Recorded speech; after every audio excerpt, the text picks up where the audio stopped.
The brothers Wisp. The brothers Wisp, brothers Wisp. The brothers Wisp. The brothers.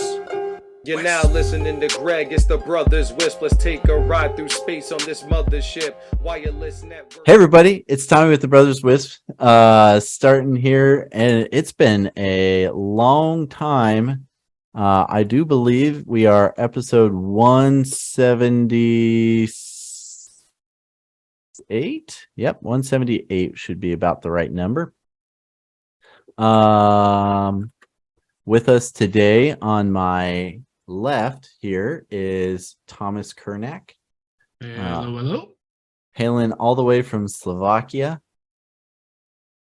And then down here we have Justin Miller from the Richmond, Virginia. Oh, Virginia. All right. Yeah. No, not New York. And then No. down here is Dennis with LinkTechs. And where are you actually based out of? Well, we're actually based out of Ditmer, Missouri. However, currently I'm broadcasting from Hutchinson, Kansas. Okay. Hutchinson, Kansas. Where is that in Kansas? It's just west of Topeka, I think. Oh, okay. Yeah. Or Probably Wichita, true. I'm sorry. Okay. Yeah. All right. Yeah, I drove through there a while back. Gotcha. Yep. And then little old me's in Oregon, Illinois. Plugging along. It's smoky and like this blurred background actually isn't blurring. It's not Zoom or anything. It's just the smoke. It's that thick. I couldn't see more than a half mile yesterday at some portions. That's pretty bad. Yeah, I'm pretty impressed. We need some rain. Thank you, Canada, for burning. Need to get rid of some of those evil trees. So before we get into the bones of everything, we're brought to you by Sonar, a scalable, intuitive, and comprehensive ISP billing and operational support system. Learn more at Sonar.Software. Tower coverage is your RF propagation system to empower your network. Real-time data metrics enable your coverage area, reaching your customer base, and more. The industry's best RF propagation mapping system allows website integration for customers to sign up and pre-qualification. Uses data to scientifically plan network expansion and help your WISP succeed. Get a single pane of glass view of your network with Preseam's trusted QoE solution using active queue management. Preseam is a set it and forget it tool that lets you manage your network proactively without any complicated rules or geeky knobs, which is unfortunate sometimes, in my opinion. Although they do give you lots of good metrics. So with Preseam, you also get exclusive RF scores and analytics that show you the health of your network across all subscribers, access technologies, and vendors, premium QoE, precise data per seam.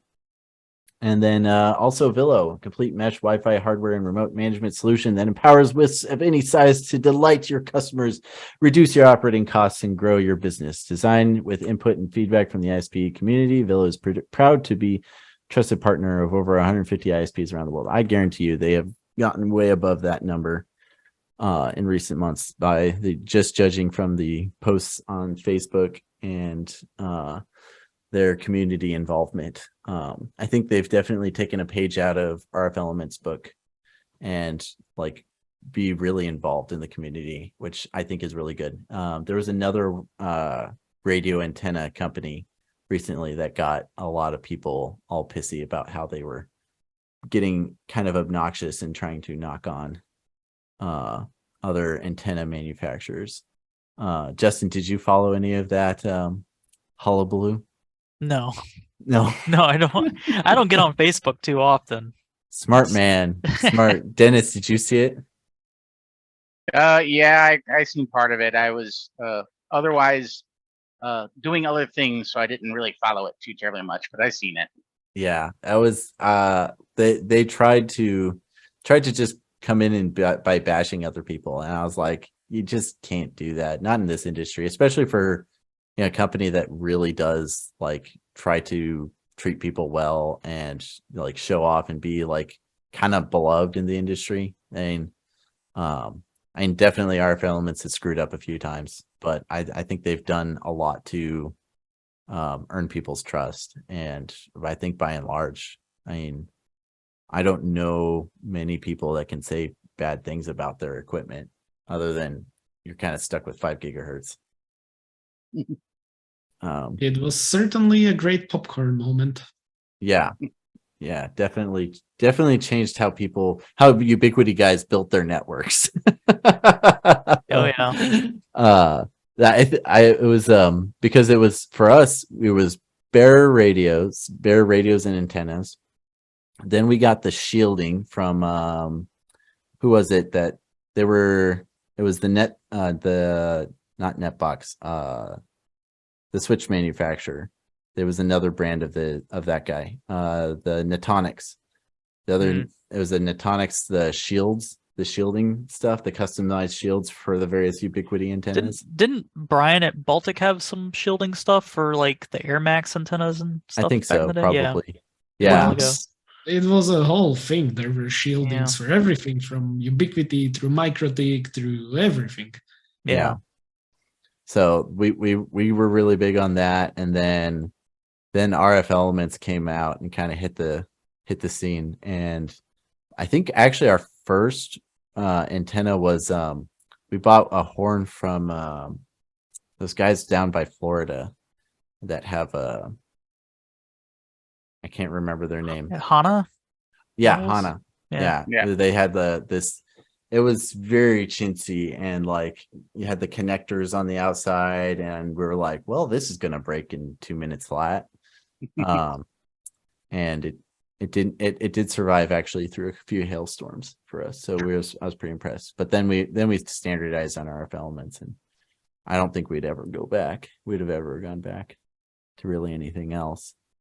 But nowadays everyone's going to MIMO and back to sectorized panel antennas. I wonder how long it's going to take before people start putting shielding on the back of those massive MIMO. I think a lot of those antennas are much better made than the old panel antennas that we used to use.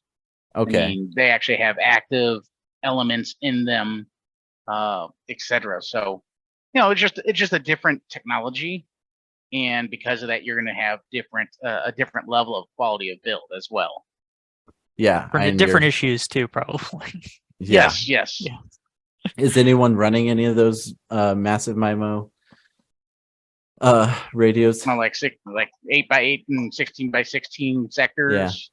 Yeah. Yeah, we have some customers running some specialized LTE stuff on it, but so they're not blowing out the water or anything like that with speed. Yeah, I mean, I don't know if this is really a revolution as it's advertised, or more of like just a evolution. Like, okay, what's the next step? It's what the big carriers still do. They have been doing it for years. The difference is the big carriers have deep pockets, and they're paying for big antennas that offer those types of things. Again, now WISPs are growing up. They're looking at, hey, if I can buy this nice big antenna, it's beefy, it has massive MIMO in it, it has all that stuff in it. Guess what? Now they can afford that type of stuff, and now they're starting to deploy those types of instances in those very specific items that they can. We look at like the Medusa radios; those are an exact example. Now we have the Tirana radios, kind of the same exact thing, except they're backing it up with all CPU. So, if you would have told me whenever I started my WISP, my access point is going to cost me 15 grand or 12 grand or whatever the heck they are, I would have said, no, that ain't going to happen. $100 maybe, but this was before Ubiquiti. I paid like $150 for Air Bridges, which is a smart bridge brand, which that didn't last.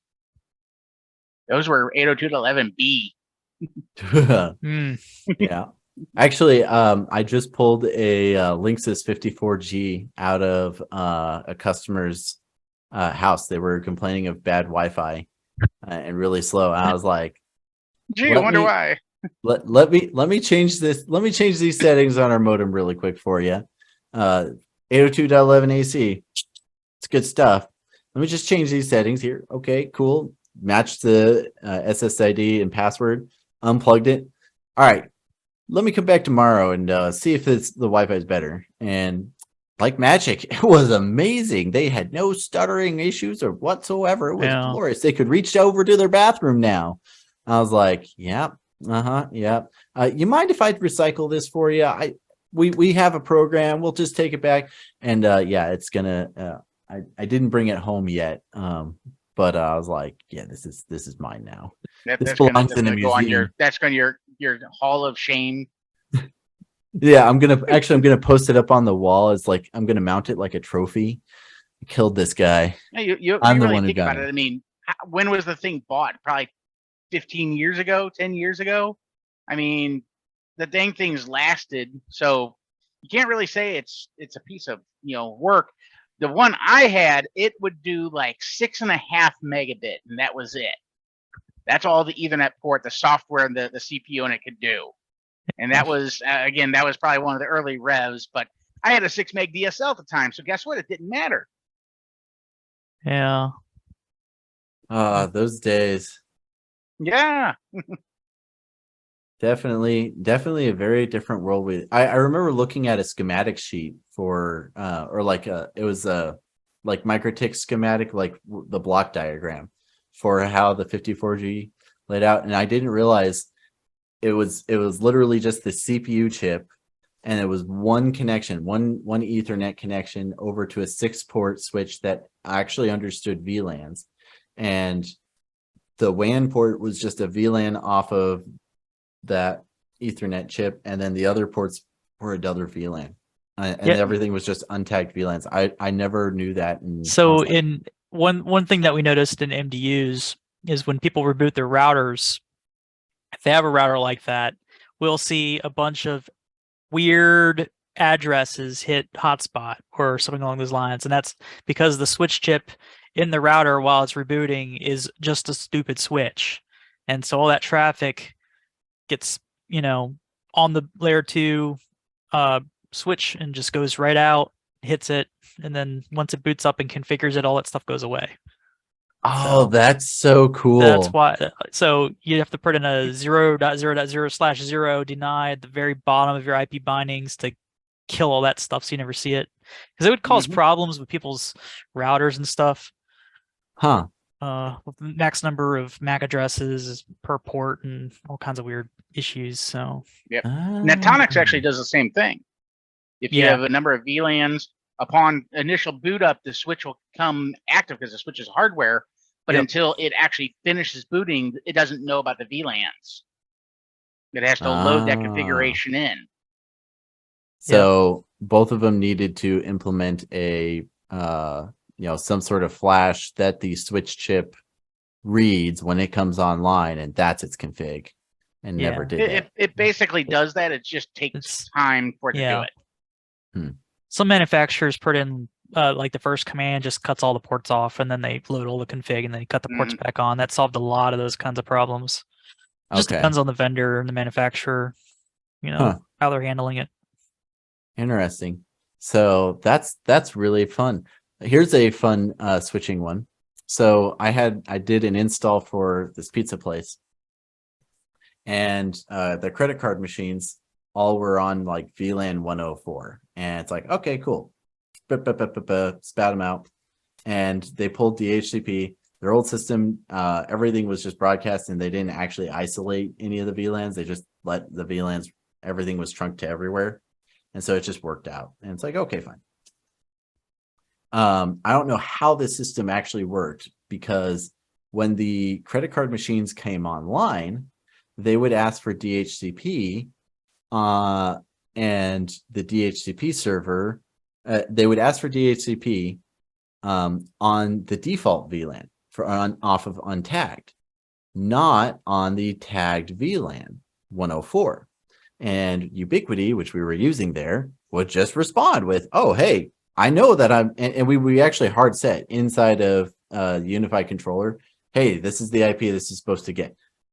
and the UNIFI would actually override that and just hand out a default VLAN IP address through DHCP, no matter, just because it was getting untagged VLAN DHCP requests. Now, if I would turn off tagged VLAN to the credit card machines and make that into an access port, so when the credit card machine requested a DHCP lease, got its right IP, everything's good.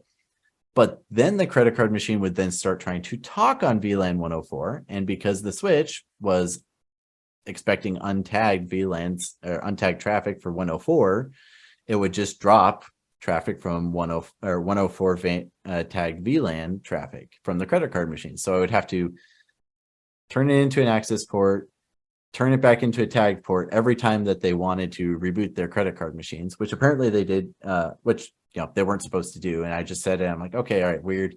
Don't reboot your credit card machines till we can, take care of this later. And this was, of course, a Friday.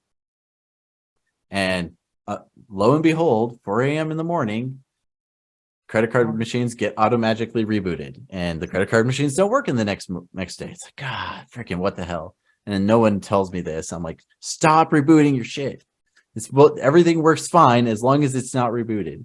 And yeah, so we spent forever. So on that, going back and forth. Eventually, we just statically set the IP addresses on the credit card machine. You couldn't remove the VLAN, the tagged packets off the credit card machine, and just have it communicate over native VLAN, and then just make it an access port. We didn't. So I didn't have access to the underlying config of the credit card machines. Oh. So I couldn't undo that. They would, once the credit card machine was fully booted up. Oh, you're muted, Dennis. Yep. I said, just put a microtech switch in. That'd fix it. Yeah. Yeah. You can do both at the same time. Because you can do both at the same time. You can set your PVID, and then you can also talk tag. Yes. That was going to be a secondary option, but the customer had already gotten they purchased, and then they'd gotten a pretty damn good deal on the hardware because they were getting a bunch of phone stuff with us, and then they were getting fiber and a bunch of other things. So they were spending a good bit of money. And it's like, we don't want to spend more on this customer who's already annoyed and pissed off with us because their credit card machines, they had to talk to me once a day, every day, whenever their credit card machines weren't working. Yeah, most of your PCI compliance stuff now, you have to separate all your credit card machines off of your native VLAN onto their own little world. Mm-hmm. They're not supposed to be able to be talked to from other clients, things like that. How they actually determine that got me, but that's something new that's came up this year on the PCI compliance testing that some of our customers have done. Huh, interesting. Well, I'm not surprised. And with PCI, actually, now with PCI DSS4, which is coming into effect next year, there is a mandatory test that they do on your network. And because even with us, like, we process credit card payments for Unimas, right? And so now actually next year, they will do vulnerability scanning on all other services which touch credit card data in any way. And there is no real documentation on it yet, how they scan, what they scan. So yeah, vulnerability scanning is actually now part of PCI DSS4, and that's going to be very interesting to see the results of that when that gets applied, widely.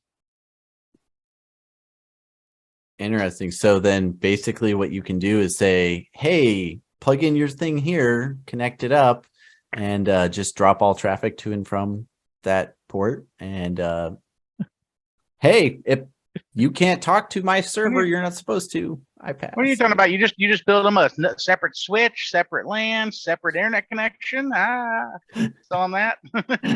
So I don't think it's gonna be a requirement for on-premise credit card processors, but definitely for anybody and everybody that does that has a online website that processes credit cards.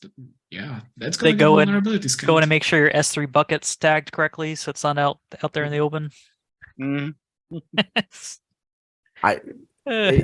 it's good because there's been so many of these hacks and issues, but without any real like what test are you actually doing? It's just, we want you to test. Like, Oh no, just, like they will do the test, right? You just plug in the URL of whatever is processing your credit cards, and they will do the vulnerability scan. who is going to be doing the vulnerability? Whoever is doing your PCI DSS compliance. Oh, okay. Because But- so usually you don't do this yourself. You have Mhm. different security vendors like Security Metrics and there are others. Because doing PCI DSS yourself is a nightmare. I don't think anybody does that. It's like 40 plus pages of documentation, right? Mhm. So you don't do that yourself. You have vendors which, for example, when you sign up for a payment gateway, some payment gateways actually like assign you a PCI DSS processor that helps you deal with all of that stuff. I don't think all of them do, but like, for example, with us, our payment gateway actually, like we have security metrics included in our payment gateway usage. Because of course the payment gateway takes, fees of every single transaction, so you get some things in return. And so yeah, for us it's security metrics, and they help a lot with all of your stuff. But yeah, you need to submit the website that processes the payment. Yeah, that's interesting. That sounds a lot. That sounds very similar to my parents. They run a dental office, and I've helped with the IT stuff for that for years. And every year, mom has to go through a security audit, and they do a port scan of the router at the office because that's the public IP, and it's like they always come up with nothing because I just drop all traffic. Well, with nothing here. With the payment processing portal, you can just drop it, right? Because they know that this is supposed to be a web service that processes payments, etc. So, yeah. I guess it's going to be interesting. I guess maybe you can definitely test, I guess, for like cross-site scripting issues, and I guess it's going to be everything from OWASP that you can be sure of, right? Okay. There is the OWASP security list, which deals with all of the basic web security things, which anybody who runs a website should do. Should is the keyword there, of course. For those of us who are complete morons and have no idea what you just said, what's OWASP? OWASP, it's a internet security framework, basically, or a website security framework. It's very, very well known in, well, hopefully every developer who develops a web service knows it. But yeah, it's a security framework, basically, as in framework, as it tells you what you should do and what you should not do. And yeah, it covers many things like what should your authentication look like? What should your cookie and sessions be like? When should they be invalidated? Yeah, how do you protect against SQL injection? How do you protect against cross-site scripting and all of this? You can Google OWASP, that's OWASP top 10. And OWASP top 10 will give you basically the rundown of what you should and shouldn't do when developing a website. And so you can easily write tests for this. And yeah, there's, as I said, stuff for injection, for broken authentication, for enumeration of logins, all of the security stuff, basically. So you can be pretty sure they will test all of that. Oh, that's pretty cool. Huh. And we literally subscribe to a service that they do all that testing. They are constantly doing tests across the board, everything from Juniper known bugs to Cisco bugs to SonicWall. Even though we don't use any of those devices, they still test for literally everything. And we usually get a report, usually one a week, that hey, here's the latest 5 bugs that came out that are critical. We've already tested you for it, and you passed or you failed or stuff like that. And then of course they also do all the cross-site scripting testing and all the penetration testing and all that. So yeah, it can definitely get very, when you're looking at a website that you need to make sure all the data is secure, it can definitely get very involved.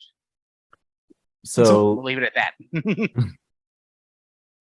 Yeah, we do the same. We have actually a penetration test every year, which we have requirements from some of our bigger customers that actually contractually bind us to pen test every year.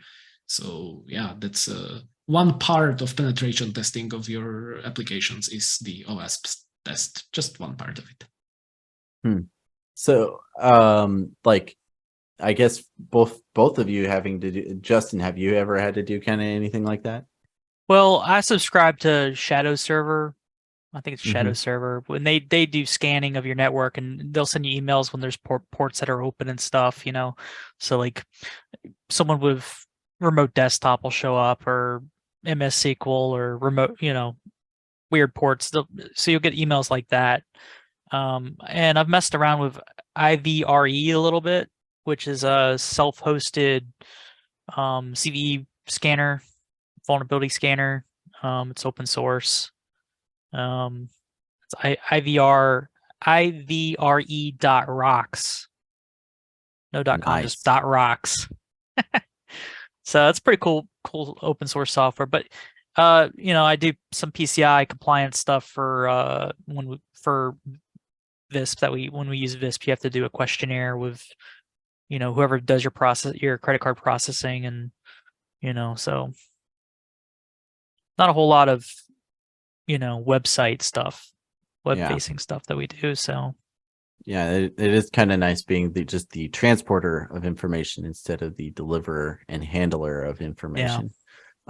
So There's many different frameworks for this, right? Yeah, yeah. for websites it's OWASP, but like you have many standards regarding security. You have, of course, ISO 27001, which is like the main one for as your company grows, and we are hitting a lot of these like milestones in, you know, as you grow, you start needing processes, you start needing security training, you start needing like all of this internal stuff that you know, to protect your company, to protect the customer data and all of that. And security should be a layered approach. It's kind of like an onion where you have many layers to get through before you get to the center, you know.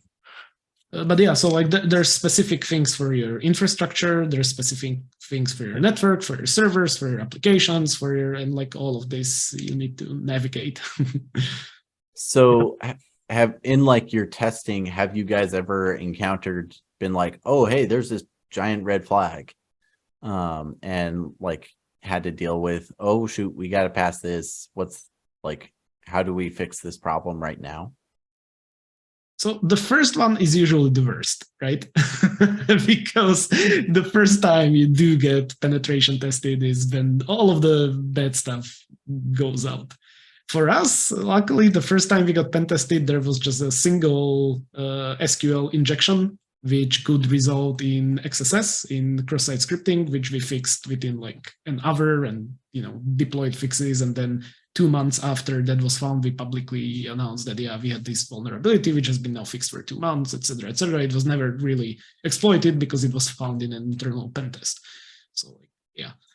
But for us, even the first pen test was actually, the guys at the pen testing firm were very surprised that, like, for the first time, that was an amazing result. And they're, well, thank you. We've been doing, you know, we've been putting security as one of our primary philosophies for a long time. So, like, yeah.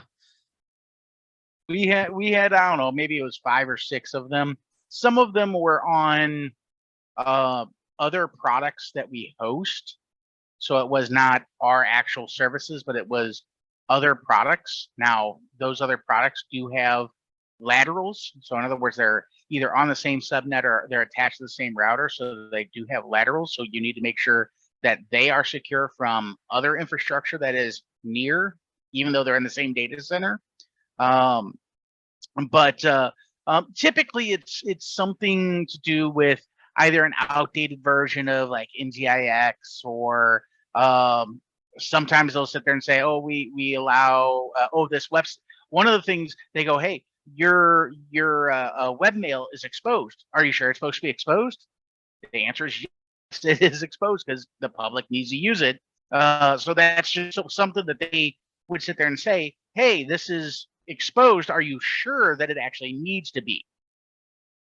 Okay. So, you know, it's more than just the standardized test. It covers a very wide gambit of stuff. So very interesting. So, but I mean that's whenever you go into and you dive into like DNS. I've used this. I think I've told you this story before, but I went to a NINOG and I met this gentleman that his entire job was to take care of one of these root servers at his university. And that's all he had to do. That's it. And we start talking to this guy, and I thought I knew DNS. And then he starts going into DNSSEC and all the security requirements and all this kind of good stuff. And my mind's just boom, blown away, because it's a complete separate world that he has been immersed in since, you know, all of this even came out, because he's running one of these servers that has to have all that. And it's kind of the same thing with whenever you're developing websites, whenever you're making websites, those are the differences that you'll get. You know, whenever you deploy a WISP network, it is a different technology. It is a different topology. You typically have different resources. You have multiple brands that you can use, and different brands is a different tool in your toolbox.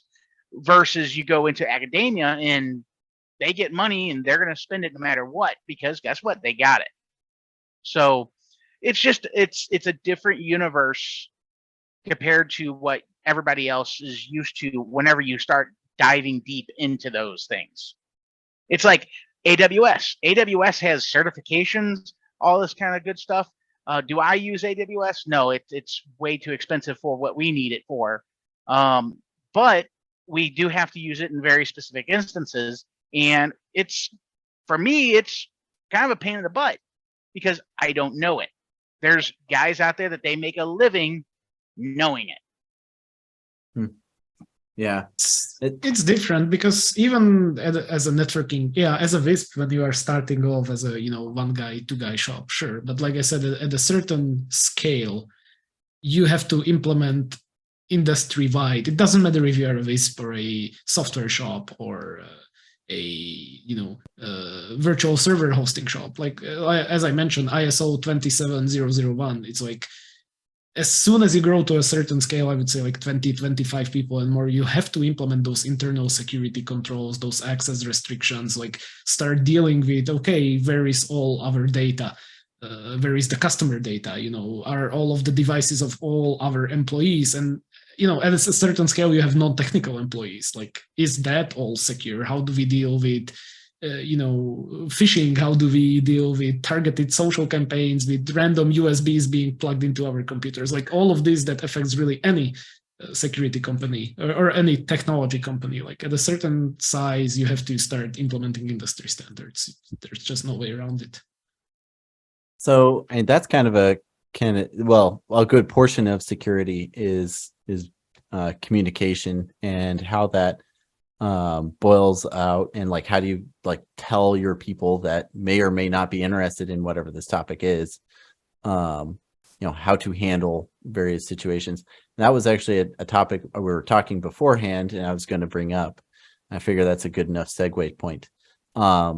So what happened a couple weeks ago is I was helping a friend do some diagnostics in his network, and the issue itself really wasn't particularly pertinent. There was a section of his network was down because whenever somebody did a speed test, it just broke. And so running through diagnostics and figuring out what the heck was going on.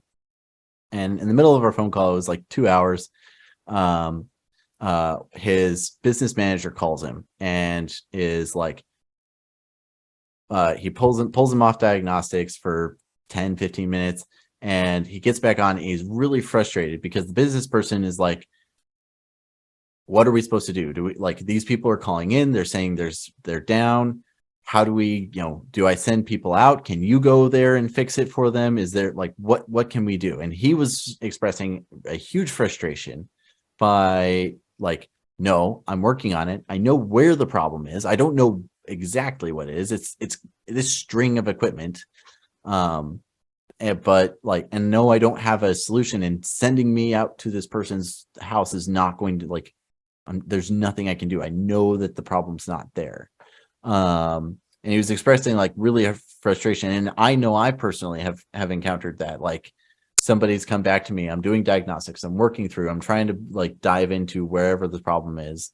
And somebody comes back, one of our CSRs is like, these people are all down. Like, is there any of this information that's useful? Can we like do anything to fix it? Like what's up? Like people are getting grumpy. And I'm like, no, there's nothing that we can do. I have to fix this. It's somewhere here. I don't know what the problem is. I'll let you know when I know more. And so I know that was definitely not a good response in a lot of regards. And I was wondering, like, what you guys in emergency situation, or maybe not so much emergency, but hey, there's a fire and you're working on it. How do you communicate that? How do you prepare for communicating with that? I was talking to my cousin. He's in the National Guard. He's actually Space Force now. And I was talking to him about this issue, and he was bringing up like, well, how, like, various ways of preparation and approaching that from ahead of time, and communicating that, hey, these things that have dependencies and such. But like, I was wondering, maybe Kirnak, do you want to start off, like, how do you approach telling somebody that maybe doesn't understand what the problem is, but has to handle people calling and saying and having issues? Like, how do you communicate that? I guess there's different levels of communication too. Like with co-engineers, there's one level of communication, and there's like CSR, there's management, and then there's consumers or customers as well. So like, how do you approach that? So I don't think there's a single answer that answers that, purely due to it very much depends on your size, on what type of a company you are and what type of customers do you have. And like, all of those are variables which very much influence how you message and how you explain and how you share knowledge, right?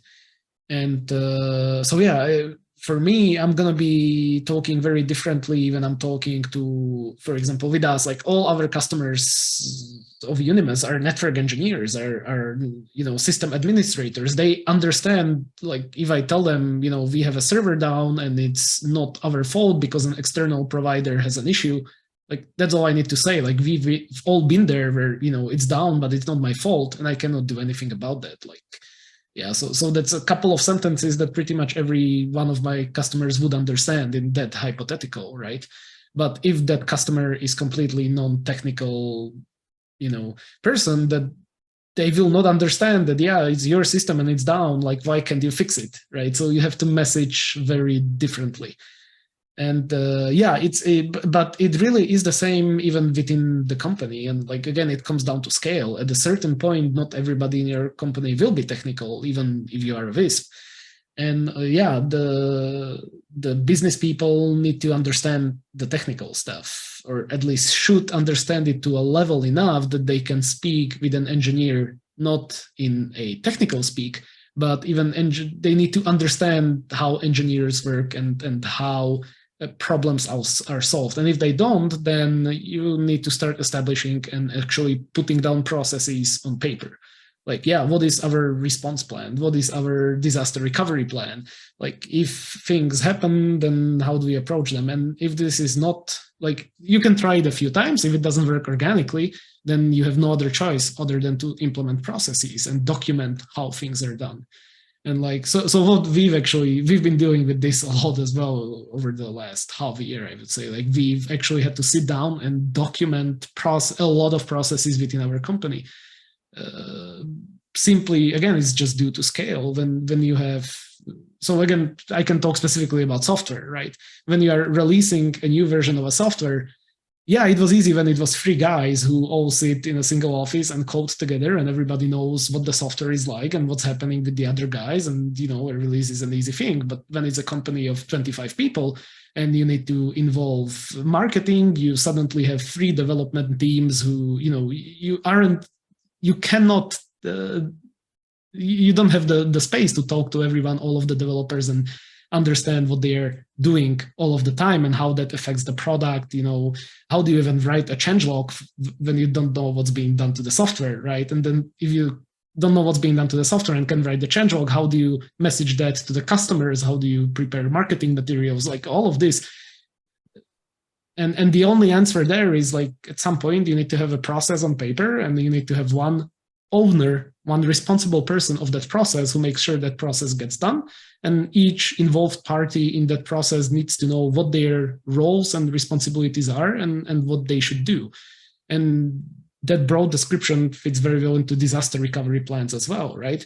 If you have a disaster recovery plan and everybody knows what their responsibilities in that disaster are and what their roles are and what they should do, then things run smoothly.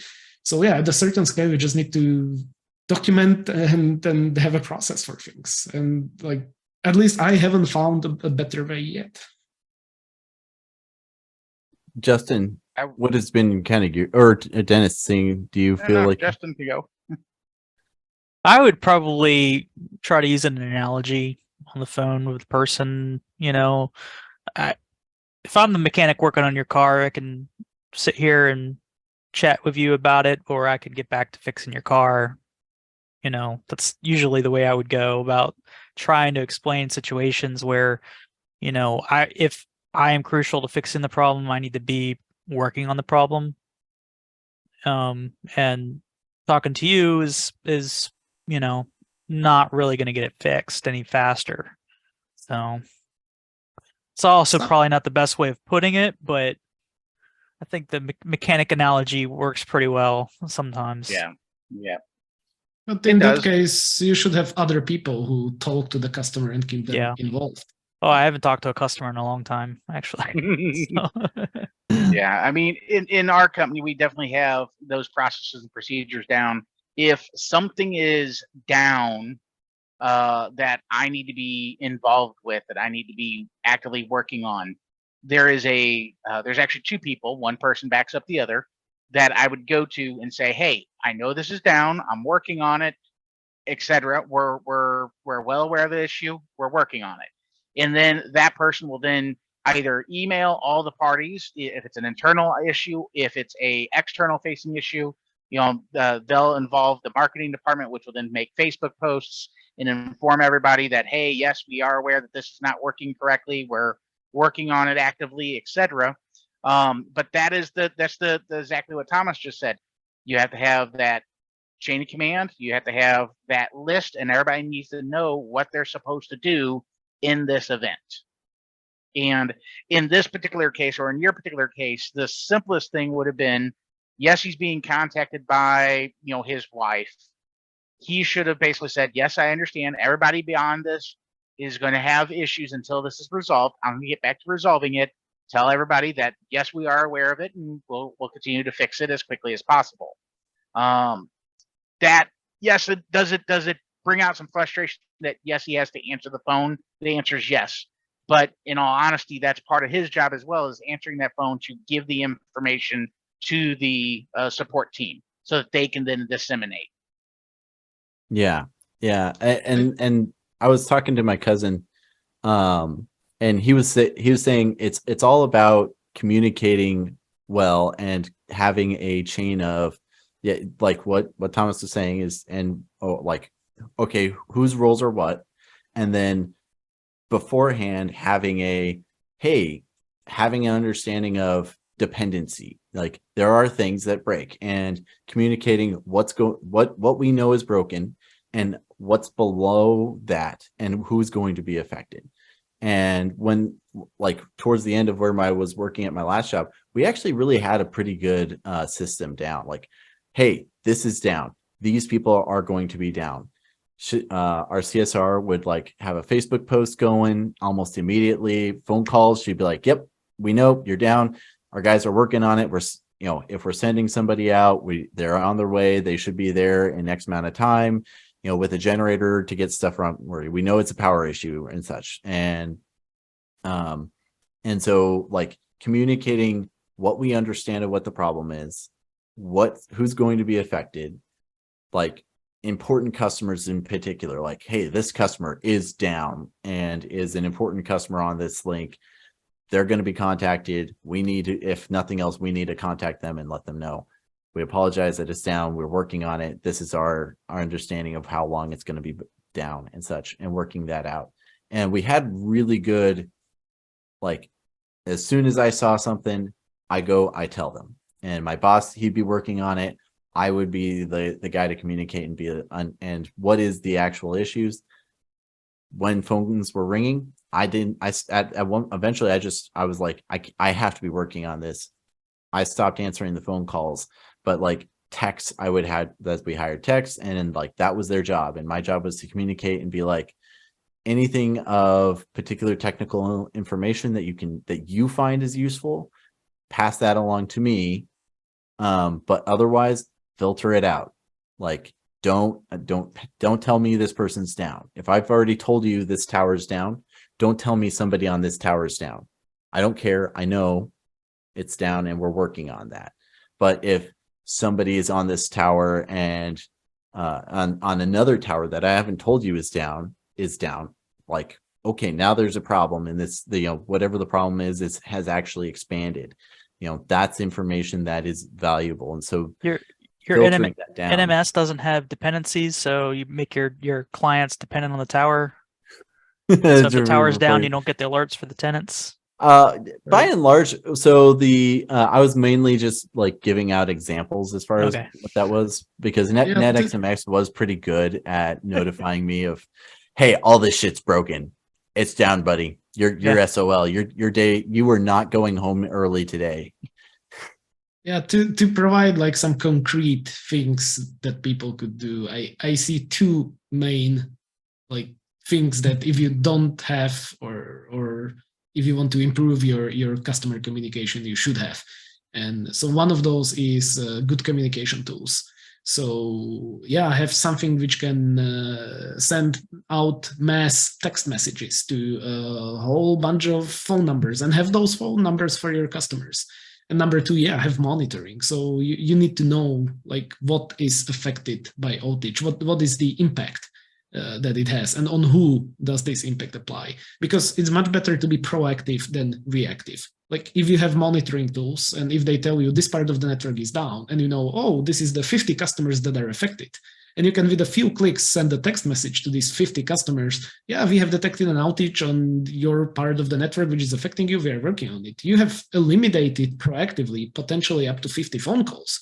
And those customers are going to be feeling much better, like, oh yeah, maybe they're not even home, but it's like an engagement as well. Like your customers can see that you as a WISP can take care of them, and you actively monitor them and let them know, and etc. So yeah, have monitoring, understand impact of outages, and have communication tools which allow you to easily proactively notify those people. And that's like fairly easy things you can do in the next couple of weeks, and the next time you have an outage, you are in a much better place. Yeah. Yep. And shout out to my cousin Michael Lockett, awesome guy. But yeah, and he was talking about, in his experience, he has this refrigerated trailer that he stores meat in for selling around and doing fun and stuff with. And he bought the trailer, and a couple weeks later, it started tripping a breaker, and he had, took it to local place, but the company that built the trailer is in California, and the engineer's gone, or is multiple stages removed from the technician who's actually fixing the trailer, and the lack of communication there to the end customer. Yeah, what Thomas was saying is like proactive notification, and yep, we got our guy on it. Our best guys are working, engineers are on this, and we care about this, and communicating that, I think, is definitely super important. And that's letting people know that you're on it, you're working on it, and you're trying to improve how it fix the problem. Everybody knows that stuff breaks, and you're always going to get the customers who are like, it should go down. I pay you $55 a month. But like having that communication of, yep, we know it's down. We're sorry it's down. We're working on it, I think is really valuable. But that was kind of the big topic I wanted to bring up. Anybody else got any fun stories? I can actually go to another flip side of that is we've actually ran into a number of customers, and I'm not going to name any names, not of our customers, but basically they are purchasing internet bandwidth through a reseller. And the problem is the reseller is the only point of contact for that circuit. So whenever they go to AT&T or they go to Cogent or to anybody, they're like, well, you're not listed as a point of contact. You don't own it, so I can't tell you any information about the circuit. And we're like, well, we get notifications of outages, but we need to know what the ETA is. Well, we can't release that information to you. So then you try to communicate with that that reseller, and now you're basically waiting for them to give you any information, and they don't either get the information or they don't offer a 24/7 help desk team to even help you with it. And we're talking to the fairly large reseller that is known in the WISP community, but it really stinks to have that kind of ability where, yes, I have a 10 gig link down, or in this case, in this particular one case that happened this week, a 25 gig link down. For 13 hours, they had no ETA. After 13 hours, they finally got told, oh, it's going to be fixed within the next 24 hours. And you're doing the math here, and you're like, okay, I mean, I'm just, customers are just bailing at that point in time, having more than a 24-hour outage. And in the end, the customer would have been better, or our customer would have been better, instead of buying a 25 gig circuit, buy a pair of 10 gigs from two different diverse providers. They would have been better in that. But it is what it is. So, but that's kind of another one of those things. If you don't communicate and you don't have a line of communication to follow, you're going to be in those types of situations. And as the customer, it really stinks to be like that. Yeah. Yeah. Like no, in that's this a rough- particular example, also, like, risk management is a big factor in this, which people often neglect, right? If you know that this has big impact on big customers, yeah, you should think about it in risk management terms, and yeah, you should have redundancy, you should have follower, you should have backups, you should have something. If you know that is a valuable asset, or a valuable bunch of customers, then is it worth it doing something about that? Yeah, well, or even just ahead of time, if you're signing up a valuable customer like that, being very clear, like, there is a single point of failure here, or there are certain things, and there's going to be times where it's going to go down for 3 hours, because that's the amount of time it takes for me to get out of bed, get to the office, get the spare piece of equipment, and get to the tower and climb and put it up. Like, has to happen. Never underestimate backhoe fade. Yeah. Or lift fade, or building fade. In my case, we've got drunk driver fade. Buildings being built in between our radio shots. I had that exact thing happen. Actually, it wasn't the building; it was the crane lifting up. Yeah, we've had crane fade too. Yeah. yeah. We've had it all in the city. Oh yeah. Yes. I mean, there's a good piece of software to look at your network to simulate link failures and see where you might need to add more redundancy. Does anyone know what it is? Topolograph. It's like an open source app that you can get, and you load in your OSPF table from one of your routers, and it graphs it, and then you can click on a link and kill it, and then it'll show you how the traffic would reroute around and stuff. It's very interactive. It's kind of cool. It's an open source thing. It's on GitHub. We use GNS3 for most of that, but it just takes time to set up. Well, that's a real network simulator. This is just right. This is, you feed it a representation of your network, the OSPF table, basically, and it creates all the nodes and stuff. It doesn't know what any of it is except for the IPs. It's not a real simulation. It just shows you what OSPF would do in these situations if you lost a link or a tower or a building or whatever you might be running through. It just reruns the Jigstras to calculate the new topology. Yep. Right. Interesting. GNS3 is a great tool too. I'll use that quite a bit. I would assume that would be a very valuable tool once your network gets a little bit bigger. Because like I haven't touched my last company's network in a year and a half, and and I just yesterday I was talking with Mike, and I was like drawing out exactly what our fiber and wireless links were for where all of our routers were and what was doing BGP with what. I was like, what? And I was just drawing out all from memory. I'm like, there wasn't that complex of a network if I can remember this a year and a half later than this much detail. Like, ugh. Once you spend enough time on it, man, you'd be surprised what you can remember. That is Yeah. true. You know, I had this network that I've actually recently been working on.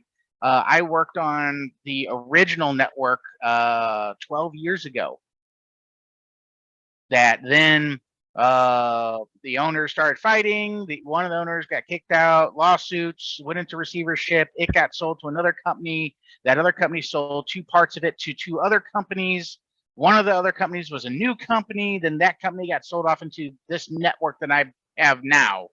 That is just, but that was literally 12 years ago whenever I was working on that. So a lot of it feels pretty fresh in my mind ish, maybe. I don't know. I'm getting old, I guess. I guess I don't know. I was just like I'm in the process of like learning a new network, and to be fair, like the two sides are the 2 portions of it are very kind of weirdly mixed together, and there's MPLS and VPLS, and I didn't have a lot of familiarity with that before working here. And then there's just been one fire after another, and so I'm just now starting to feel confident about like, oh yeah, okay, this router talks to this and does this, and this is where this is handled. Network maps, dude. Network maps. Yeah, and to be fair, like we don't have a lot of great network maps, so I'm going to be the generator of that. But honestly, I hate to sit there and I'm going to use this word and everybody's going to know it, but the dude is a very simple tool to make simple maps, and just to map the core POP sites, the core network, all of your tower sites. It will save, I could not tell you how much time it has saved us by simply doing that mapping. Huh. Okay. And we don't auto map it. We don't do an auto discovery or anything. We just build it from, we log into the edge, start looking, you know, here's what's connected to it, and go from there. We don't really care about the topology, or I'm sorry, the actual physical topology. All we care about is the logical topology. Okay. Yeah. What are the layer 2 connections and then above that? Well, where are the connections? Yeah. Because Okay. now if you have that outage, like the outage you were talking about, you would see that this tower along with 5 others are going to be affected, because guess what? You have those in there. Okay. It makes yeah. it very, very easy to identify those things. That is true. Yeah. And it's very easy to see things up or down. Like there's a red box around it when it's down. Yeah, we usually use the dude to give most non-technical people, as well as people in the service center, which would be a good example. We would have them put up it on a TV or a projector. Here's your dude screen. This is a single pane of glass that shows you your network status. Okay. And if we know we have an issue, we can go in there and simply act those items that are there, and we can put a note in there and say, hey, here's what's going on. And now anybody in that data center or in that facility can look at that and go, okay, here's what they're saying about it. So that could be another tool to use. But the difference is that if you want to use a tool like that, or if you want to use Mattermost or Slack or whatever tool you're using, you need to standardize it, because what's going to happen is you're going to have some people that's going to email you, some people that's going to call you, some people that's going to Slack you, some people that's going to Skype you, some people that you're going to get 5 text messages all about the same issue when they should be going through the standardized process. Okay. Yeah, that's a good idea. Good thoughts. And yeah, definitely dude would be and the dude map is I think a goal for most network admins. Like, I want the map on my big screen, and I want to see it all green. Right. I mean, Zabbix does a very nice map, but the creation of that map is not as point and click. It's fairly easy-ish, but it's not, especially with the links and the link graphs and all that. It's definitely not as nice as and as simple as the dude is. Yeah, definitely. The dude is amazingly. I've had to use it a few times recently, and it's actually pretty good. I'm pretty impressed with how it works out, especially if you can give it some time. NetXMS, I never was like really happy with its mapping, but I was always impressed with it because it was just like throw so much out there. And I just ended up giving up and just being like, okay, what's everything reporting being happy? What's the So report one say? of right. So one of the things that we have been working on with our cloud service, and our cloud service basically has a script that runs on all your microtext that basically it checks back in. We're going to have an OSPF discovery tool, and basically what it's going to do is it's going to go out and get your IP neighbors, get your identity, and get all of your OSPF neighbors, and then it's going to go, okay, this link, this OSPF neighbor connects from here to here. Okay, well, this is this other microtext. So now I'm going to go to it, see if it has a corresponding neighbor. Oh, that's a link, and it's going to auto build an OSPF map for you. Oh, that'd be cool. It's the same as Topolograph that we were mentioning before. Yeah. And then are you going to integrate that into tower coverage so that I can show my map and where my coverage is and where it turns red? So the answer is that is a future plan, but right now it's just in our cloud management service. Okay. So, well, let's see. We got to get to the big stuff. the big effing deal, don't we? Oh yeah, big effing deal. We version 7 is complete. You can all upgrade to MikroTik RouterOS version 7 now. There is no more patches or any other changes that need to be made to it. We have BFD. It's feature complete now with BFD. Yep. That's what you're saying. Yep. With this description, if something doesn't work for you, it's all Tommy's fault. Yes. I mean, he said it's complete now, so it'll be fixed in version 8. Oh, you're gonna have to wait a decade though. I thought it was complete on version 7.1 whenever I installed it. No, because 7.0 RC5. I want to say there was still some issues with Cake and using it in simple queues or something like that. There's some sort of issue there. I'm running Cake in simple queues, so I don't know of any issues maybe. there. The VXLAN needs hardware forwarding, which I don't know if that's never going to happen. It's fast track though, isn't it? Yeah, IPv6. It is fast track, but it's still, and even compared to VPLS, it's slow. Yeah, and so when you do a VXLAN, you typically make a bridge, throw the VNI in there with it, and then the actual physical port, so you get the bridge fast forward. I guess is what it's called. Right. But it's still not. Yeah, on a router board 4011, the most we could get through a VXLAN was about 300, 350-ish. At most. On the 10 gig port. Well, not on the 10 gig. It was a 1 gig. It was a 1 gig port, but it had a 10 gig uplink. Okay. And it was going through a number of 10 gig devices. When we tossed VPLS on that same device, full 1 gig, actually 995, which is impressive to say the least. And then the customer said, "Oh, well, we're getting a whole bunch of retries. Why are we getting a whole bunch of retries?" I'm like, you're transmitting 995 on a 1 gig port. I don't think you have an issue. You're gonna have retries. So there's still a bunch of stuff with IPv6 with VRFs, but so one actually interesting thing which we should have we should get Andrew on here. He was saying a month ago maybe or something that there's still a lot of issues with MTU in RouterOS. Specifically, like the hardware ports have some MTU and you don't really know or see that. And when you go with L2 MTU over a particular limit, you actually can cause buffer overruns and offloading to the CPU from the hardware switch. And I am no expert at this, but this is something that to me is still mind-boggling, that just by increasing your MTU and without knowing what this does, you can completely kill the performance of your router. I mean, they definitely have some issues. BGP, the whole SNMP monitoring stuff is coming along-ish, but it's not there. Same thing with OSPF and SNMP monitoring. I mean, I could probably keep going on. That issue I have not heard of yet. That doesn't mean it doesn't exist by any means.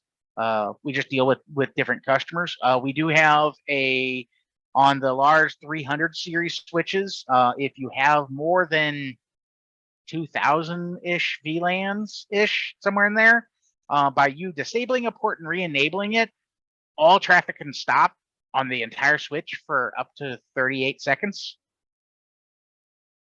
It's kind of a known bug-ish. Okay, according to Microtech, they did see it. They have corrected it ish, but I don't believe it's fixed 100% fully yet. Just little things that are going to take time to work out, I'm sure. But yeah, we've been running version 7 on our production system since 7.1, 7.2, something like that. Yeah, I was running it in the early 7s. They were still in the betas. Yeah. We didn't do any of the betas, not on our production system. We did have some other stuff that we have. We have a test lab that we run all the betas and alphas and stuff like that, but we did not run any version 7 alpha or betas in our production environment. That'd be bad. Yeah, it was. I don't think we. I know I was testing it, and I know like running it at my home, and then I want to say there was like initial RC release, and then we went over to a beta because there was an issue, and then but yeah, I've been running that I've been running it for a long time. I've done a lot of V7 work. There was definitely some issues, and it's definitely not feature complete. MPLS doesn't have a full logging and debugging system. It really sucks whenever you have a link that's not passing large VLAN or jumbo frames and you don't know it, and Microtech doesn't tell you anything about it. So it just, that kind of sucks. But otherwise, I mean, for the software and the money we're paying for it, you cannot argue about it. And 99.9% of what most people are going to use it for, it'll do in a heartbeat. Yeah, I know. I definitely would not never knock Microtech for price for performance and features. I think most of us wouldn't be where we are without Microtech. Yeah. No, I would sit there. I sit there and I tell people this, and I'm like, you have this one price for this one piece of equipment. Okay, it does everything. Okay, but what if it fails? Well, then you buy a second one, and you set it up in active backup or an active mode. And they're like, well, that means I have 2 devices. I'm like, yeah, but the 2 devices are still cheaper than one of the Cisco or Junipers. So it's up to you. Yeah, or Palos. Yeah. There you go. Yeah, I mean, or Arista. Take your pick. Yeah. The price for anything is just Microtech has the corner. So it's I think it's going to be really interesting seeing as Microtech really grows. I've been in the Microtech experts forum on Facebook for a few years, and somebody crazy there decided to make me a moderator, and so I see like how many new people are coming in and honestly we're like 50 to 100 every single day. It's just crazy. Now admittedly, like a large number of those I'm certain are bots, and another good portion are just people who are just asking, how do I configure this to whatever. But it's really crazy just seeing how fast that community is growing and how large the user base is of Microtech. And there's networking guys like me. Like I have some experience with Cisco. I have some experience with a few other manufacturers. Like my routing knowledge is vastly and almost completely learned, and my experience is Microtech. Like if you set me down in front of another piece of hardware, I can figure it out and I get it working eventually, but I never took a Cisco CCNIE or whatever. Like if you set me down a long time ago for me. Yeah, if you set me down in front of a Cisco, I'd be lost for a couple hours trying to like, okay, where's this? What's this supposed to do? How is this? What do they call this? To be fair, I did learn BGP through Cisco's learning You lab. just take your Microtech config and feed it into ChatGPT and translate it into Cisco. Yeah, it's amazing how well that works. Ish. done. We did ask ChatGPT how to configure a Microtech with hardware offloading, and it was completely wrong. Like totally way off. I'm not surprised. Don't try to do that. They are I supposed to be. Oh, go ahead. I feel very, very secure in my job for ChatGPT replacing me. That's not happening. I feel sorry for anybody who does think that they could be replaced. They are supposed to be replacing the hardware offloading, not the actual button, but whenever we make a layer 2 config change that with the hardware switch chip turned on, it's supposed to turn it off and turn it back on and log that, because that's what we're supposed to be doing now. Oh, yeah. If anybody knew that or not, but yeah, because that breaks it. Yeah, you're supposed to turn it off, make whatever there's a certain set of changes. Do you remember what they are? It's anything layer 2. So anything like any VLAN modifications, anything like that. Okay. You're supposed to, at the very least, you're supposed to be able to make those modifications and then disable the switch or disable hardware forwarding, re-enable it, and they'll be happy. Okay. Huh. Are you using ChatGPT, Thomas, for your programming? So when is Unimus going to implement ChatGPT? That's what I want to know. Oh my goodness. So I can say, make this change across all of my routers, and it'll just do it. So I might be spoiling it, but actually, we wanted to make a April's first video, like a big feature announcement of, you have like a Siri of, hey, Unimus, deploy a VLAN across all my network. And like a response of, okay, rebooting the routers in your network. Oh, yeah. Yeah, that's going to go well. Stuff like that. Yeah. And then all the alarms go beep, beep, beep, beep. Resetting to default config. Yeah. Exactly. So I was looking at our topics, and there's one that says CHR price availability 3011 LTE SXT useless in the USA. What's that about? What? Might be old. Oh, okay. You know what? That's probably general. Yeah, go over to show notes 629 2023. Oh, well, heck. I didn't even. Yeah. Oh, okay. Yeah. Sorry, I've been just kind of throwing what we talked about over here because gotcha. I thought the link that I sent out was supposed to be for this page, but apparently I'm an idiot and I don't know how to do this. It's the whole spreadsheet, right? But yeah. Oh well, I'm a fool. Any other? So I thought it was interesting seeing that the IEEE did a whole big write down about LEO satellites and their bandwidth constraints and such. That was what a lot of people were talking about a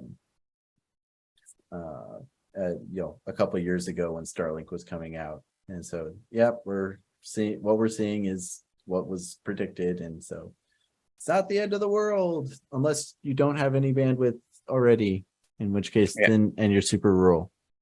I don't think Starlink ever was positioned as something or even marketed as something that would kill connectivity for WISPs or big carriers. Well, the problem is you get all these fanboy Elon hypists that they go, I'm going to just drop my cable modem, I'm going to drop my Google Fiber, and I'm just going to get me a Starlink because that's all I need. And I hate to say that's really what's happened, is that in areas where they don't need Starlink, they're installing them because guess what? They're the fanboys and they want that. Now, I want to make sure I note this, that currently my connection to you guys hopefully is not horrible, but I'm currently on Starlink at this point in time. Ah, okay. There's been a couple little blips, but it's not been too terrible. As the dish moves, right? Yeah, well, it's not supposed to move, but yeah. Well, could be a car passing by because it is on the ground. Coworker of ours has one, and as the satellites would go across, it would track them, and it would reposition and track. And every time it would have to do that, for that time it was moving back, it would just be frozen. It's like It was awesome. You did that very well. Yeah, Tristan. very Like, well. I was very like, well. I was like, did he actually freeze there? Like, that's impressive. But I mean, Or- yeah, it gets overall, it's nice and fine. I mean, it works for internet connectivity. Is it the end all solution? No, it's not, and nor should it ever be. Yeah. And like I said, I don't think it was ever marketed or envisioned as that, right? It was a way to They never provide. marketed it at all. Yeah, it was a way to provide connectivity where there was none for developing countries, third countries. Like, still, I think this might have changed, but just a few years ago, still less than 50% of the human population had access to the internet, right? So, like, Yeah. I mean, launch boats in the middle of the Atlantic. Airplanes, Antarctica, all that. Yeah. Right. Yeah. I mean, it was designed for that, but like I said, because of the whole Elon thing, there's a lot more people that have it that probably shouldn't. Yeah. Oh, definitely. Because they have other options out there. Yeah, there's definitely, well, or like people who were frustrated with their current options because the current option doesn't maintain, or there's whatever problem. Right. And I see that all the time. I have that's just market dynamics playing out, though, right? If Starlink is an objectively better option for you, then yeah, you're gonna take that option. But, I guess it's made such an impact in the world that apparently the mothership for that submarine that was lost last week was using Starlink for their internet connection. I was like, that's kind of cool. But I mean, that's exactly what that type of network or that type of system is designed for, or at least once they got the mobility gun, that was what it was designed for. And honestly, that's a really good use of it. And you look at all the cruise ships that's out there that they've been using Viasat and these specialized sat companies that they basically get like, I don't know, 40, 50 meg down, and that's about it. And you're paying $240 or $290 a week to get, maybe a half a megabit. Okay. Does it work? Yeah. But now they're starting to offer, 500 and the gigabit plans downstream to these cruise ships. And they're putting multiple units on each cruise ship. So they actually even have more bandwidth. Also, if you're in that area, now all they have to contend with is just the cruise ships.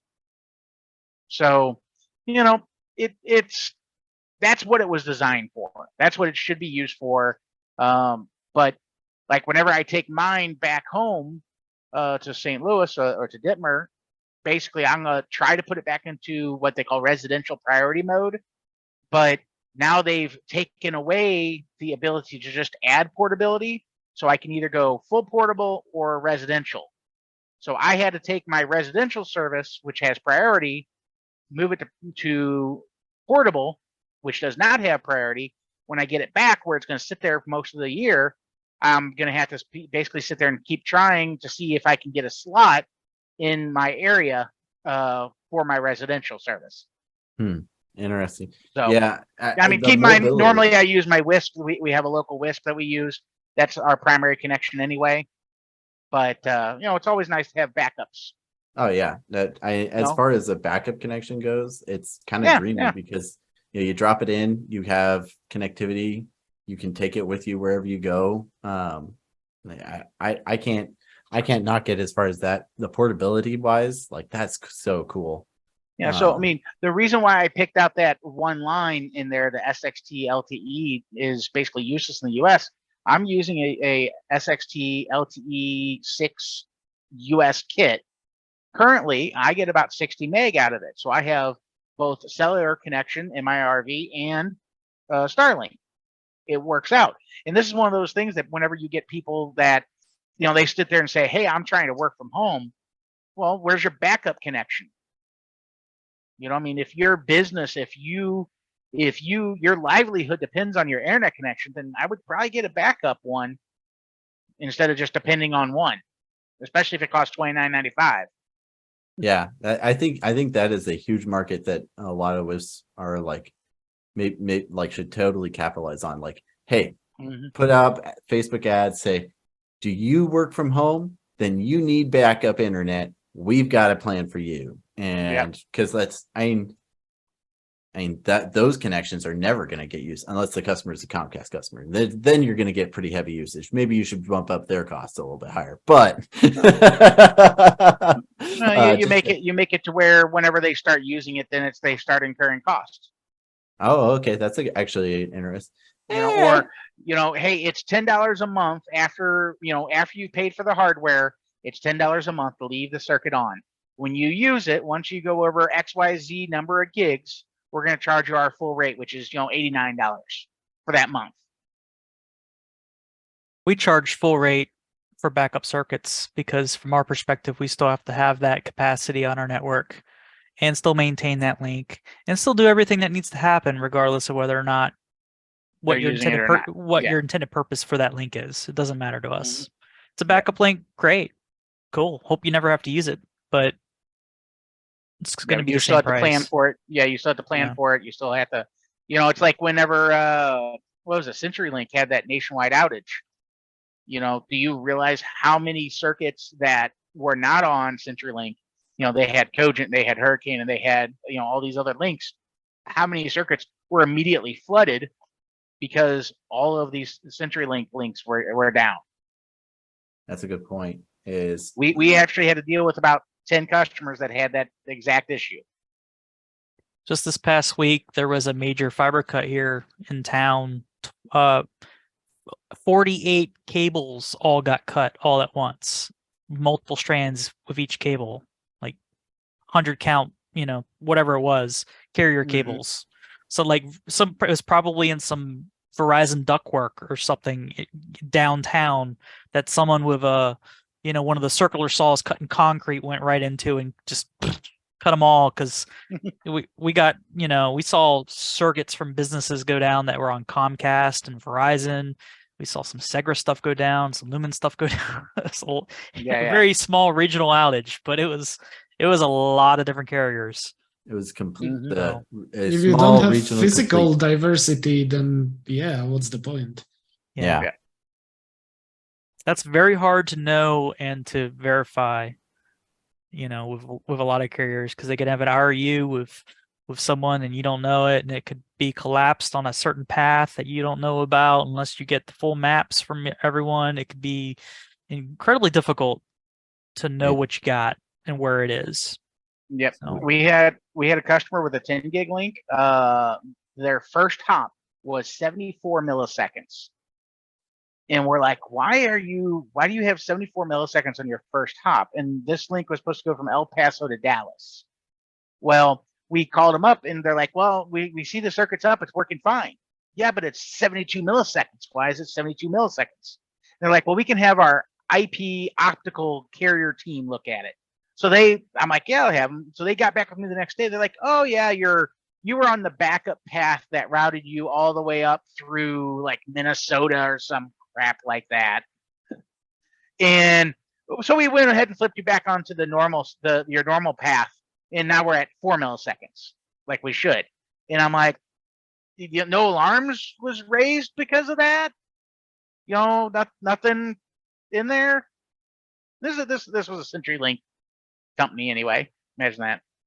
No, we had a layer 2 over something with Comcast at one point. That was, the latency was fine in town, and then the latency went to 45 milliseconds or whatever, and they wouldn't fix it because it was within their SLA, even though it was in town. I was like, what, you guys have thousands of slack loops here or something? What's going on? Why is the latency artificially inflated here? That was crazy. I've seen crazy issues like when with a specific upstream, local as in national traffic was all nice and fast, and the international traffic was like under.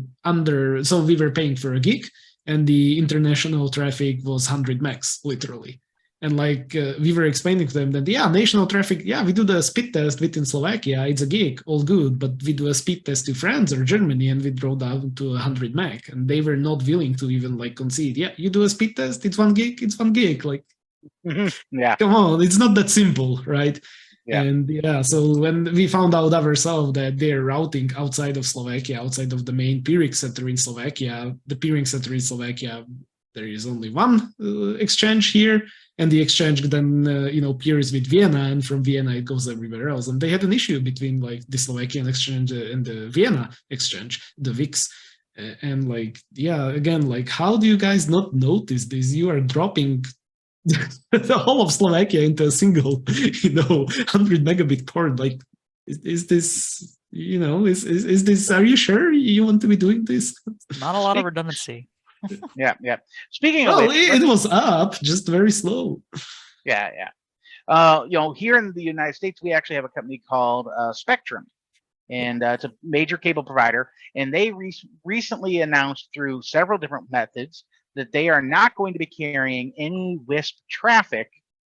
They will continue any existing circuits until the termination date, at which point in time they will be terminated, as well as they will not sign up any new WISPs for layer 2 or DIA circuits. Oh, they're not doing layer 2 circuits anymore. No, either? they are not. Nothing, because they're becoming a WISP. I'm using air quotes there because I don't know what the heck their term of WISP is, but so they don't want to. Permit. Yeah. Work and street permit. Yeah. So laying all that fiber. So I mean that there's a lot of WISPs that do layer 2 transport with Spectrum. I know a number of them actually get DIAs from Spectrum, and they are in areas where there's not a whole lot of other availability options. So I didn't know if anybody else knew about that. It is publicly stated on, I'm pretty sure it's on several forums, as well as Charter has a press release that basically states that.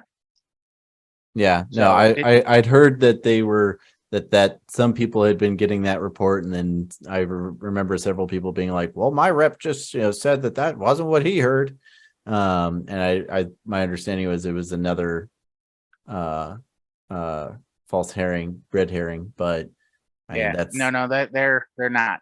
They are solidly going, nope, no more of this. And then that kind of brings us to the That kind of brings us to the next question: is can they selectively take an industry and not provide services to? Within their right, they're not regulated probably, so they should be their cable operator. They are cable franchised. They are a publicly traded company. I don't know. To me, it's like, why wouldn't you? Like, this is free money. Yeah. You're selling this bandwidth. You don't have to effectively do anything to it beyond, make certain your cables are fine. Locate the fiber or whatever. That's the cheapest service that you ever have to do, and the only time you're ever going to get called is really sometimes you're going to get called for BS issues, but it's not like you have residential customers. Like a WISP is generally going to be better customer wise than even but they enterprise want those customer. Customers. Yeah, but they're still making are they making as much money? No, but they're making really good money, in my opinion. You would think. I don't know. I didn't think that was a smart move. However, I did notice that both Comcast and Spectrum, it was either yesterday or today, were saying they were laying off 20,000 people because the cord cutters, and this kind of goes back to this whole Starlink thing. There's not a cord. So they're cord cutting by getting rid of their cable service and just using Starlink. Same exact thing. All the cord cutters, there's a second round of cord cutting apparently, and they've had record people quitting getting their cable services. Yeah, well, or at least going only internet instead of getting. Yeah, I mean, I understand the whole cable TV because that whole thing needs to go away completely for the most part. But until it implodes, just another little tidbit I just seen this week. And apparently Frontier, Mike was making a bunch of jokes, and there's been a lot of people reporting that Frontier's not doing their fiber build out budget has been expended for the year, and so all their contractors been told, go home. Don't come asking to us to complete these jobs because we ain't paying you. Which is just And not even over half the years, not even done. no. And apparently this was like more than a month ago that this happened, and I know I've definitely seen a lot of their projects around us either slow down or there's no more work being done. There's equipment sitting in boxes that hasn't moved for months and months and months now. So it's like, well, are you?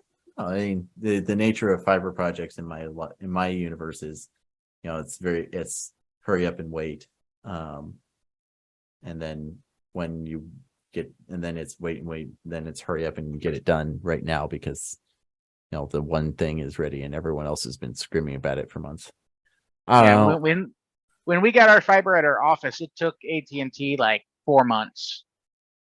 And literally it was running right along the highway, right along our building. We own all the property. All they had to do was dig a trench and install it. But no, they have to have one contractor come survey it, and another contractor come out and dig the holes for the boring machine. Then they had another contractor come out and actually do the boring. They put the conduit in, but they don't actually run the fiber. Okay, then they have to wait for another company to come in and set the vaults. And then they have another company come in and set the box on the outside of the building. And then the first company comes back because they also run the fiber to the box, but then they don't run the fiber inside. They only go to the box. And then they have another company come back and do the inside tubing. I mean, I'm like, I don't know how they can get anything done having 10 subcontractors for a simple fiber install. Next time, build to the curb and have them meet you at the curb. Yeah, That's what we do. That's not bad. Are they tend to be open to that? Depends on what kind of service you're getting, but some of them are. Some of them will splice in your case when you get to that level. Yeah. Now it was just a convoluted thing, and of course we're doing the cheapest thing we can too. So yeah, it's not like it's a MIS service or anything like that. So, but still, you guys ever heard of O-band optics? It's like O-band. It's like a dense wave. It's O-band. It's like lower band optics, and apparently it's got less. Lower dispersion and higher attenuation versus the C-band that was stuff we typically use, which has higher dispersion and lower attenuation. You guys ever heard of that? Any O-band stuff? Apparently it's like real big on the 100 gig optic scene right now because you need less dispersion for the 100 gig optics to work better. Huh. No, I'd never heard of it, but I've definitely had 1310 is the 1310 is like right between O and E, like right smack dab in those two bands. Well, so this like Fiber Labs Incorporated. 1360. Yeah, it's 1260 to 1360 nanometer. Yep. Lowest attenuation near the O band, not in the C band. So yeah, there's a link here and a bunch of interesting stuff. So is that why? Interesting, of course. And now another rabbit hole. Another way in which the fiber optic connectors or SFPs won't be interoperable, and everybody's going to love that. That depends. I mean, I've done some weird combos with optics that are not supposed to be compatible in a pinch. Hey, when it's what you got on the bench, yeah, I understand that. 1550 and a 1310. Yeah, it'll link up. It'll work. Enough. Yeah. Just as long as it links up.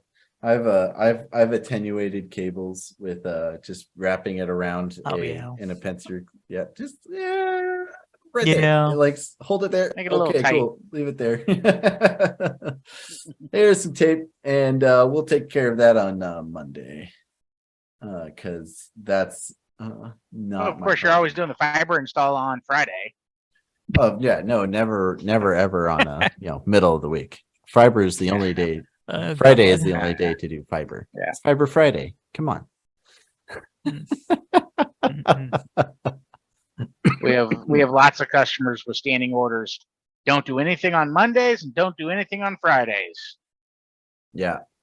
Mondays. Like, well, what about fix your network? Well, that's a different story. Yeah. Yeah. Mondays always are busy because there's the weekend worth of phone calls and everyone's always, trying to catch up. Yep. And then Fridays, just don't do it, man. If you want to have a weekend, don't do anything on Friday. So Pretty much a golden rule of software to never release on a Friday. yeah. Oh yeah. Yeah, we try to always do our software releases on usually Tuesday mornings. Yeah. That way, hopefully everybody's caught up from the weekend and they've called everybody back. That way, if there is anything that blows up, it's not going to be as impactful, but so far we've been doing really good. So yeah.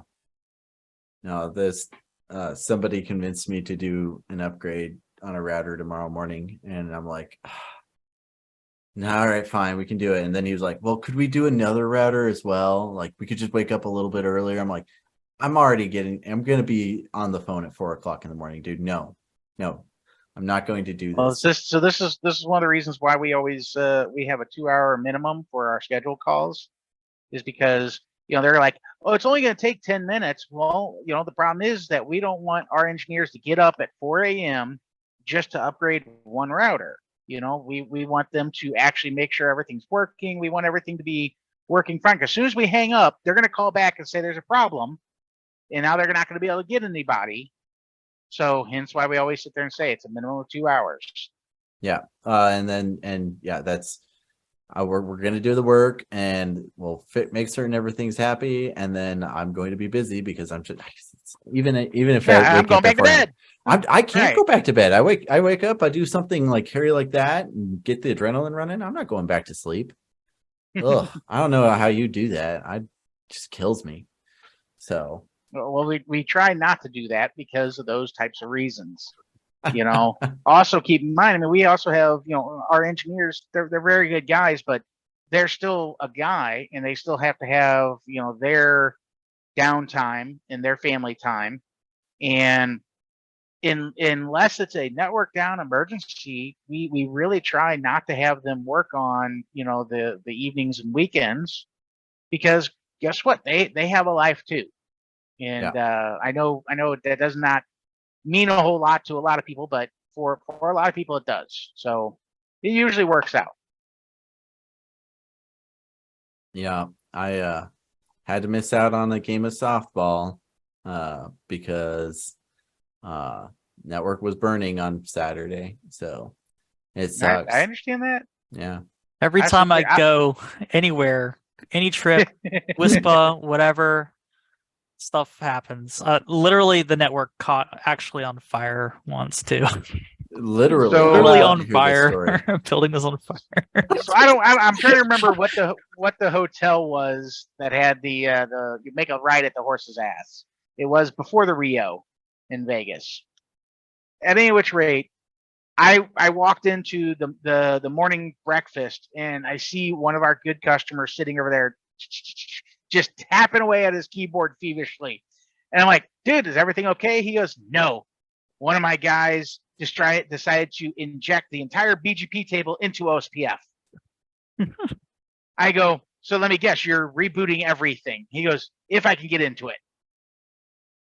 So yeah, that definitely will cause, he had 2011s back then, they'll sit there and try to take a full table. Will they ever do it? Probably not. Catch on fire first. Yeah, there you go. Yeah. So what happened with this building, Justin? Huh? Oh, he wants to know more about the fire. Oh, I don't recall a whole lot of the details. I was in Vegas at the time, so I once had a SAN die, and like a fully redundant SAN with dual controllers, dual PSUs, everything, while I was sitting at the airport waiting for my next flight, like in between flights. Like right then, the fully redundant SAN had to die. Like the timing sometimes is Not good. ridiculous. Yeah. Yep. All Uh, you can do is plan for the worst. yeah. And that's, and actually, that kind of brings me back to an interesting topic on WISP Talk, is that they were discussing, what do you set your DHCP lease times for? How big's your And pool? I'm like, how many clients do you have? Yeah. That's the first questions I would ask. well, normally I would sit there and say, 24 hours is Yeah. sufficient. You don't want it to be too short that you're causing all kinds of extra broadcast traffic. You don't want it to be too long that if you do need to make a change, you have to wait a week, like 30 days. Some people set their DHCP lease time for 30 days. Well, now you have to wait 30 days before you make a DHCP change. Yeah. Okay. Or you have to tell your customers that they have to be, they have to reboot, or you have to log into them and reboot their devices. The use case is also so- important too, right? Because if it's like a Right, restaurant right. and people are coming and going, you want that to be really short because you don't want them to. Right. Yeah. I think this was, how long is your DHCP lease for WISP customers in general? Mhm. So from Easy. the Just tower, use PPPoE. Yeah, there you go.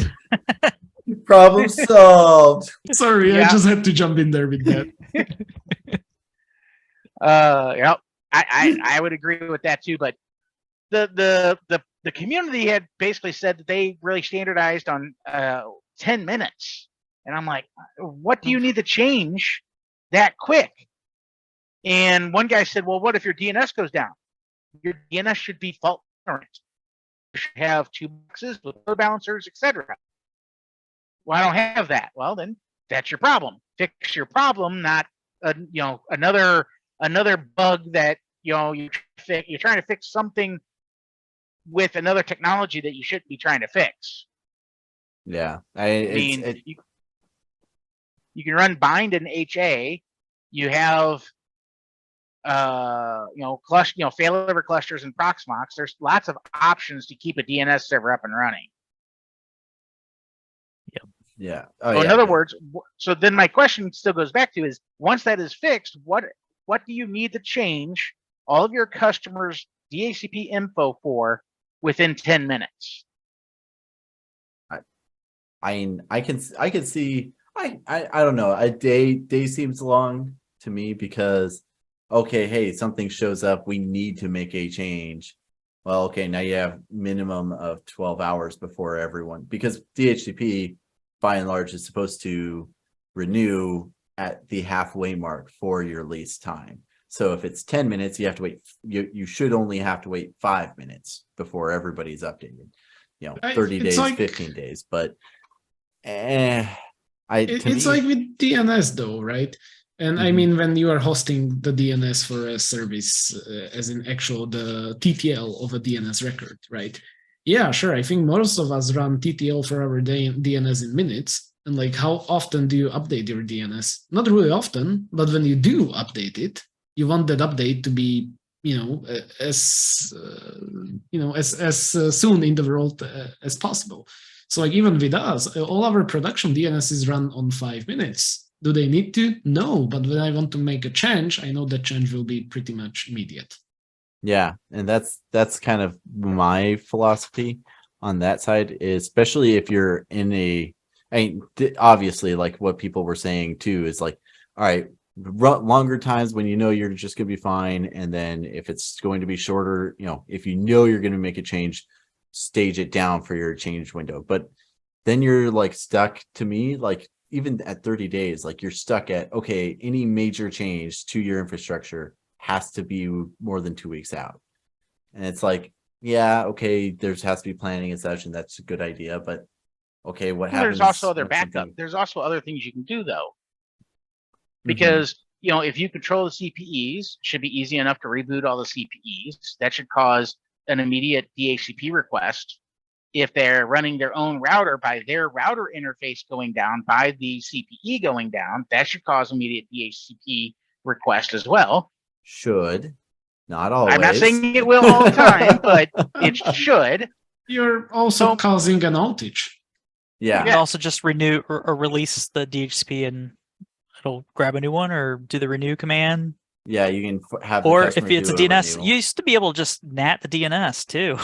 Yeah. I Yeah. mean, there's other options. Can't do with that DNS. now, but Yeah, I mean, the big thing I think is if you did 24 hours, that's perfectly fine. What is the worst case scenario? The worst case scenario is you reboot everybody. Okay. If you have an outage or if you have something that's big enough to require that, then that's what it's going to take to get everybody back up. The only thing I could possibly think of that you would need to renew DNS or renew DHCP in a shorter period of time than 24 hours is if you're going to swap the customer from one subnet to another. Yeah. Okay. In which case, guess what? The chances of you having to do that within the day is very marginal. So you can go make the changes, let them all renew over 24 hours, and now you're good. Or if you know you need to make some other changes, you can set the lease time down to 20 minutes, wait a day, and then go mess with whatever you need to mess with. And then whenever it's all working, then you bump it back up. I guess you could technically, and seems like an absolutely awful idea, but you could technically do like multiple routers at exit points for your customers. And like when you know one of your main routers down, you could swap over to the secondary router, like .2 is your secondary router. So I have a real world issue that I've run into where we would go into an MDU and take it over from the previous provider, and they would use switches and stuff, and we'd swap the cables, and not everything would get new leases. The routers would stick on the old IP range. So then we would have to, do an IP scan to IP scan, figure out what it is, create those ranges on the router as, IP ranges, and then, or subnets, and then add the NAT for them, and wait for their timer to expire. Then it would get our IP range and move over. So there's no way for us to influence that router because we've already unplugged the WAN and it didn't grab a new lease. So just have to work around those issues. Go into the MDU electrical room, kill the power for the whole building. I'll just start flipping breakers and stuff. Obviously, you shouldn't be stealing somebody's customers like that. I mean, come on. No, they out of business, and or we won the contract and we're just taking it over. No. We are definitely stealing those customers. That's how we got so big. I don't know. There you go. That's just because I have seen a lot of weirdo and Netgear routers especially. They have that huge vulnerability right now with the Nighthawks or whatever. You see that? I saw something about that. What was your routers? I don't remember. Some remote code execution, blah blah blah. Yeah, and then they had another one that was some problem with UPnP pad or something. I forget what it is. Huh. Forget. Huh? Oh, that should be fine. That's interesting. Huh, dumb. I don't know. Yeah. So interesting. Well, any other new fun news in the world of internet? If anyone is still with us, congratulations. It's 2 hours now. Yeah, it's getting late. I did put a note in Faisal up on WISTalk posted a while back a 9og meeting notes about BGP. It's a PowerPoint presentation about the various knobs that you can turn in BGP, which is really fun and just a nice overview of what you can do with BGP and how it is a policy protocol and not a routing protocol, which is a distinction that may not be particularly accurate, but the more I play around with BGP, the more I love to do it. So, yep, I get you. So, shall we wrap it up here? I think we shall. All right, Dennis, any other short comments, questions, things you wanted to make everyone talk about? Nope, nothing that I know other than BDC is getting ready to open, so get your filings on. Yep, get your paperwork done, boys. Dennis and I did a podcast about that last year, so take a look at that. Dennis, if people out on the internet want to get a hold of you, how do they do that? The simplest way, support@linktechs.net, or you can give us a call, 314-735-0270. We also have an 800 number. I don't know what it is, linktechs.net, and you can find all of our contact information there. Cool. Justin, Yes. how do people get a hold of you out on the internet? Facebook, LinkedIn. I have a blog too. dynstatic.net. I don't really post a lot on there, but as a contact form, that might work. I haven't looked at a long time. I never could make the contact forms work, and so I was just like, here's my email address. Yeah. And I'll live with the spam. Kirnak, out in the if someone out in the real world wants to get a hold of you, how are they supposed to do that? Yeah, as always, I'm pretty easy to find. Just Google for my name or just unimas.net, and there's a live chat in there. If you ask for me, I'll be there. Yep. On the live chat? Well, if you ask for me, I'll be there. Okay.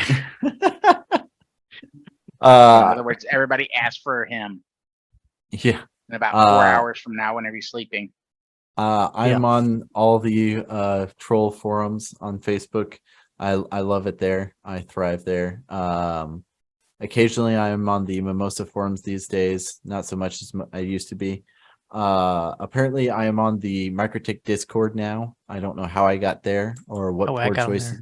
Yeah. There's a lot of communication on there. I try not to follow it as much. Yeah. Well, but I sit there and scroll. So much scrolling. I don't know. Yes.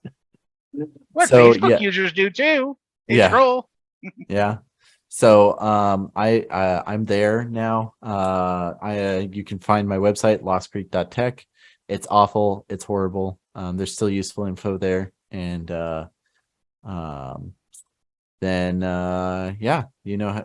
T Krogan at lostcreek.tech. I think I might have made Tommy at lostcreek.tech as well, but I don't know. I don't care. You can get a hold of me. People tend to do it somehow. So catch y'all later, eh? I was gonna say, just keep the website or don't change the website for the next 10 years, and you can just say it's retro. There you go. It's legacy. Legacy. Yeah. All right. Yeah. Duly noted.